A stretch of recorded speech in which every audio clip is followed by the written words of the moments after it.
Bonus everybody, and welcome back to some more Dead Space 2 hardcore walkthrough. Okay, you're here with G. I'm bringing the frequency to you, and we're right where we left off. Now, this half of the game was just really strenuous for me. For some reason, I just couldn't.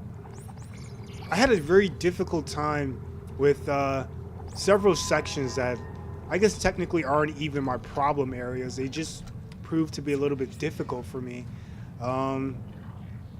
Probably because I was just getting used to hardcore mode, and as I'm pretty sure there's a hidden value somewhere in hardcode where the bullshit factor is at an all-time high. That's all I will say about that. Anyway, this room is pretty challenging, so I would encourage you to lay down some mines before you get to this guy. He's playing possum. Your mine should take out everyone else, or at least postpone them. And there you go, done. There's 4 slashes in there, 2 black ones and 2 regular ones. The black one that's chilling in the other room actually won't come to you. I don't know why, but more often than not, at least, he won't actually go into your room, so just ignore him. Don't really expect him. I didn't even see what that schematic was for, but it's obviously not useful to my walkthrough. It might be useful to yours, so if you go back and you might catch it. But yeah, as I was saying, there's a couple of parts here. By the way, take care of the fat guy first, and then this guy will come down. Then you can take his claw and do what you will. Do what you do best, Isaac Clarke. And of course, this game just can't get enough of just dicking me around. So I just had to befuddle the stasis twice in a row. So yeah, there you go. Yeah, there were just a couple of trouble spots that I couldn't really, for some reason, they were just blowing my mind. I couldn't get past them without getting hit, without getting killed, to be honest. So you'll see a couple of parts. Nah, actually I won't show them. I was gonna show them just for the sake of, you know, saying watch out here, watch out there, but honestly it's not that hard. This game, excuse me, a little burp there. This game has its moments of catching you off guard, and that's all it really was. This must have been the last stand for whoever was left down here. Can you get the door open on your end? No, the circuits are fried. They must have fused the panel trying to keep those things out. There's gotta be another way in. The only other way is through the processing plant. But it's not meant for human traffic. Step boy. I think I can stop it from here, though. Alright, do it. Shutdown accepted. Systems recalibrate without notice. The steps. He wants me to borrow the steps. Hold it together, Strauss. I'll be there soon. Yeah, so as you may or may not remember, I said in the previous video how this is the part of the game that really starts to pick up. And here, you'll see exactly what I'm talking about. So usually I tend to throw 3 detonator mines down in this room. As you saw, one in the far left, one in the near left, and one in the far near right. That's just according to the spawns that are going to come through once we start rolling through. So immediately, black slasher. Killing him with a line gun. There's another slasher over to your right. Immediately behind you, there's a spitter, or a puker rather. And one of your detonator mines usually take out this guy, but sometimes he's a fighter and he lives. But yeah, for the most part, that's all there is to this room. That is this room raped and pillaged. So consider yourself through. Now at the bench, this is one of the other parts of the game where you can truly start to see where a lot of innovation comes through. And I found it funny that when I was doing practice runs in Zealot mode, I must have played Zealot mode at least 6 times. Maybe not 6 times, but I played it a few times. And I must have said at least, I guess, 2, 3 different ways to upgrade my weapons so that I can get through the game much easier. And then I will have certain skills such as, you know, higher damage on such and such, the lower duration on the time mine, things like that that would help me in certain parts of the game. However, during hardcore mode, I don't know why that's so difficult for me to say. I think I've hit a dead end. During hardcore Looks like some mode, kind of venting there were several parts of the game where I thought I was going to get more credits than I got, and I actually wasn't able to get the amount of power nodes that I got. So I had to make do with what I had, and it had proved pretty difficult to keep to my schedule. Obviously, when I didn't have enough power nodes to actually, keep to it. So that's just a little fun something to keep in mind if you're doing your own walkthrough, or if you're just trying to play through the game to get the trophy or whatever, get the Devil's Hands weapon. You're probably not going to receive half as many power nodes as you think you will. So now for this room, it's really simple. Just take your time and be patient.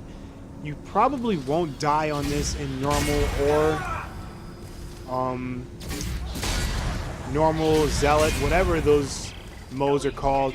So chances of you dying in here are very slim unless you get, kind of nervous, or you get shaky hands, or you have shaky hands.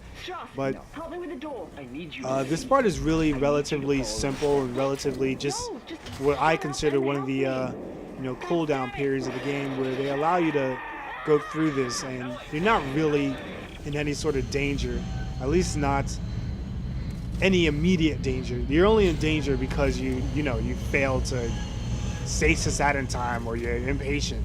So take your time and have fun. Have fun stasising machinery. So as you can see, the detonator mine are really effective against those things. It usually kills them in one hit. It travels in a straight line, which is perfect, and it does a ton of damage to those guys. And just even when you're not in 0G, the detonator mine is usually a very good weapon against those, instead of just trying to carefully cut off each tentacle. So now coming up at this part, don't forget to go down first before you go up. There's a couple of goodies there, and there is a tripod here.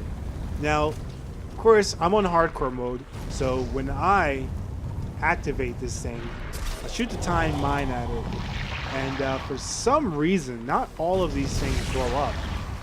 So I'm over here thinking I've done, and I realize there's one left, and I end up getting nicked by this damn thing.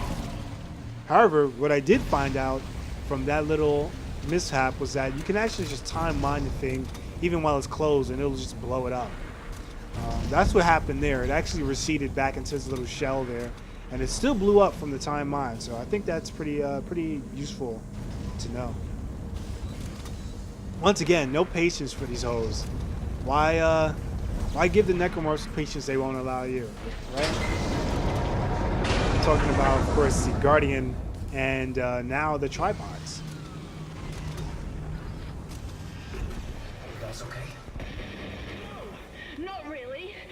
Step 3, Ellie. Jump through the door. No. I'm off. I think I'm close.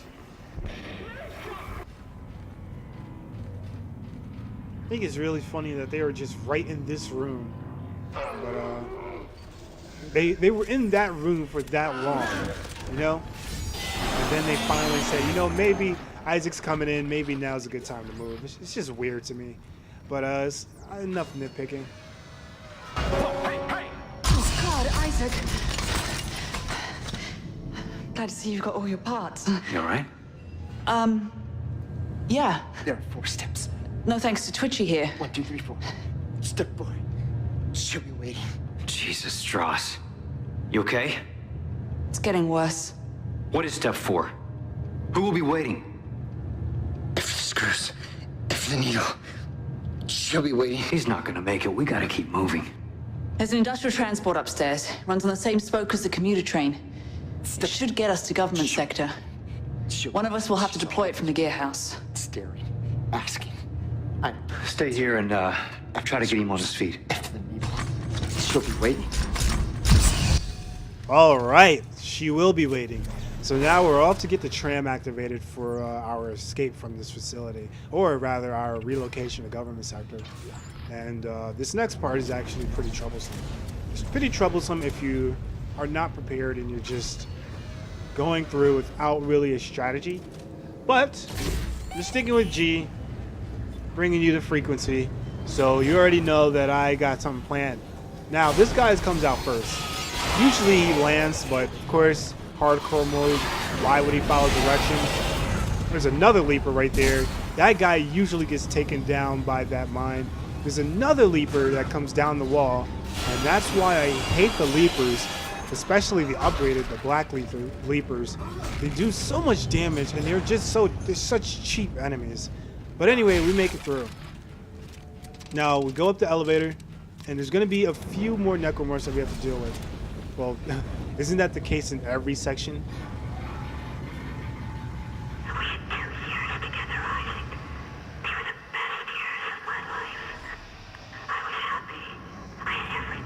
Now, while she's rambling, I'm going to ramble too. Place a time mine right there. Go in the next room, but immediately retreat, and that guy will just knock himself silly. I like that. He just comes out and he's like, ah! Flies off to the far right. Anyway, once again, I do apologize because that's another conduit room I'm entering. And I know that not everyone might have access to the conduit rooms. So I do apologize in advance for those of you who aren't able to include that in your playthrough. But I am including it in this walkthrough, mainly because why not? Now, here's something interesting. The baby heads actually kill the babies in one hit. They blow them up instantly. So I thought that was a really, really neat thing to know. Of course, this one last baby is just such a nuisance. So we're done with the babies. Collect your goodies here. And we're on to the next one.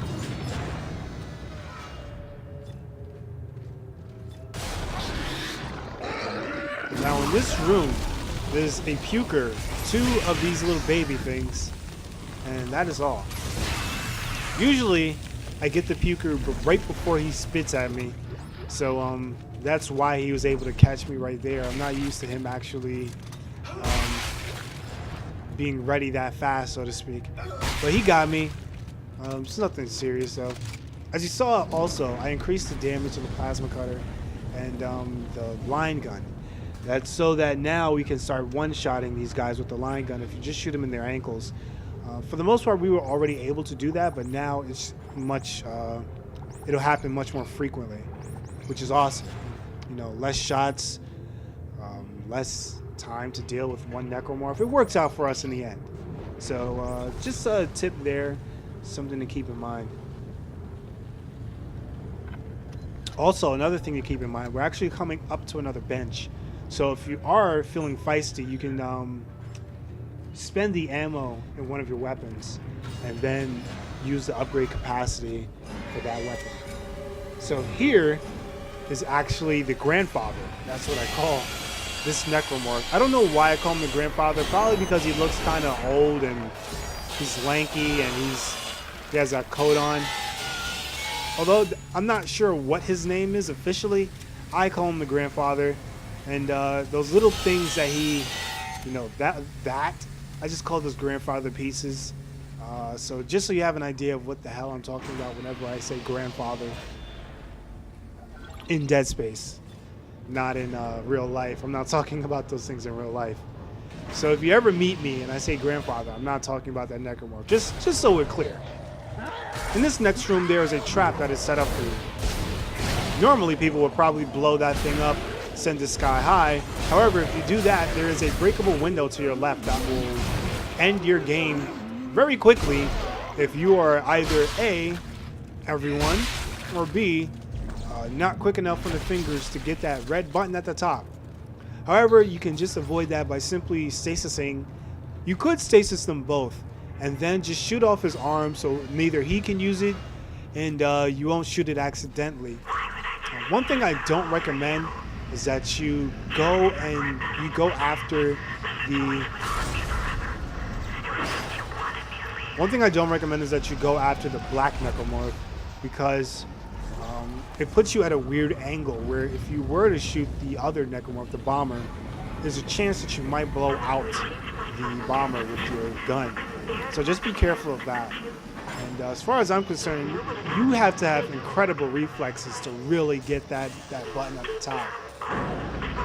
So up here at the elevator, as you can hear, there is a bomber. You can actually just shoot that guy's arms off while he's walking towards you, just to eliminate all that stress. Then switch to your, usually I like to get this guy with the Ripper, simply because it's easy to kill him with that.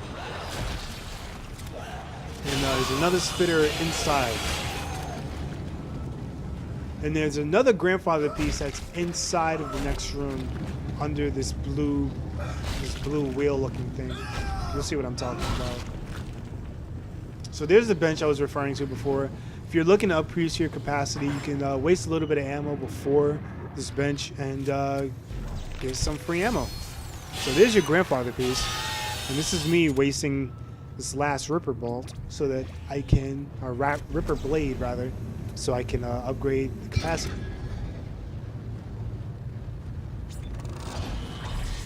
Ta-da!